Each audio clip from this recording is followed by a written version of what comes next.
A sudden crash in the dead of night. A siren's wail slicing through the quiet. These are the sounds of crime we know, the ones that make the morning news. But what about the sounds we don't hear? The silent shattering of peace, the slow creeping dread that follows. Crime is like an iceberg. Most of its destructive power lies hidden. It's a tremor beneath the surface of society. The initial shock is just the beginning. The aftershocks can last for years. They can change lives, families, entire towns. Consider a simple act, a stolen bicycle. To the police, it's a minor offense. But to the child who owned it, it was their freedom, their adventure. Now, a seed of mistrust is planted.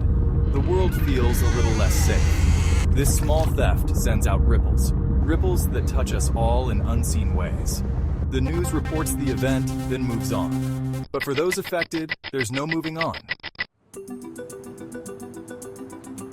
Crime is not just a social ill, it is an economic monster. It devours resources at an alarming rate. Think of the obvious costs. Police forces, court systems, prisons, billions are spent each year. Money that could build schools, money that could fund hospitals. This is the direct, visible drain. But the hidden costs are even greater. Imagine a small corner shop. The owner, Maria, works tirelessly. Then, a robbery. Her insurance premiums skyrocket. Customers become scared to visit. She installs expensive security systems. Her profits dwindle. Eventually, Maria closes her shop. A dream dies. Jobs are lost. The neighborhood loses a vital service. Now multiply Maria's story. Thousands of businesses impacted. Productivity lost due to fear and disruption. Property values in high-crime areas plummet. Investment shies away from these communities. Crime creates a hidden tax on society. The physical injuries from crime can heal. A broken bone mends, a bruise fades. But what about the injuries to the mind? These are the wounds that often go unseen. They are deeper, more persistent. They can haunt a person for a lifetime. This is the psychological trauma of crime. A heavy, invisible burden carried by victims.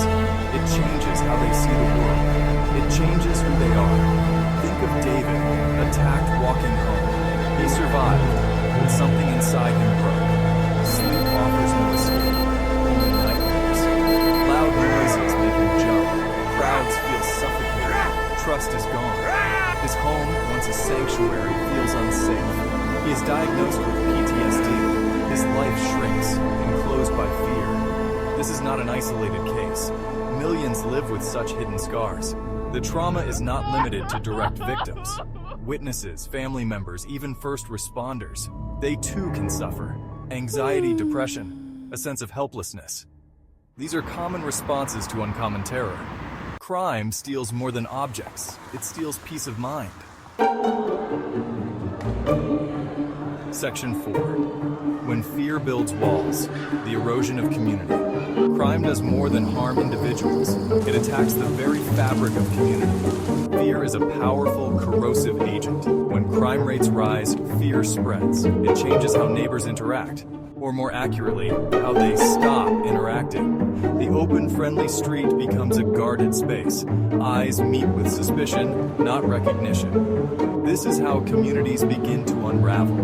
Consider a park in a neighborhood. Once it was filled with children's laughter. Families picnicked on sunny afternoons. Now, after a series of muggings, it's empty. Parents keep their children indoors. The elderly are afraid to take their walks. The park, meant for connection, becomes a symbol of fear. Public spaces lose their public character. They become no-go zones, monuments to anxiety. The community retreats behind locked doors. This retreat has profound consequences. The informal networks that strengthen communities, they weaken, they break down. Neighbors no longer look out for each other. There's less casual conversation over fences. Section 5. Reclaiming the light, a collective stand. The shadow of crime is long and dark. Its impact is devastating. It reaches into our wallets, our minds, our streets. But must we accept this grim reality? The answer must be a resounding no. The then we must act together.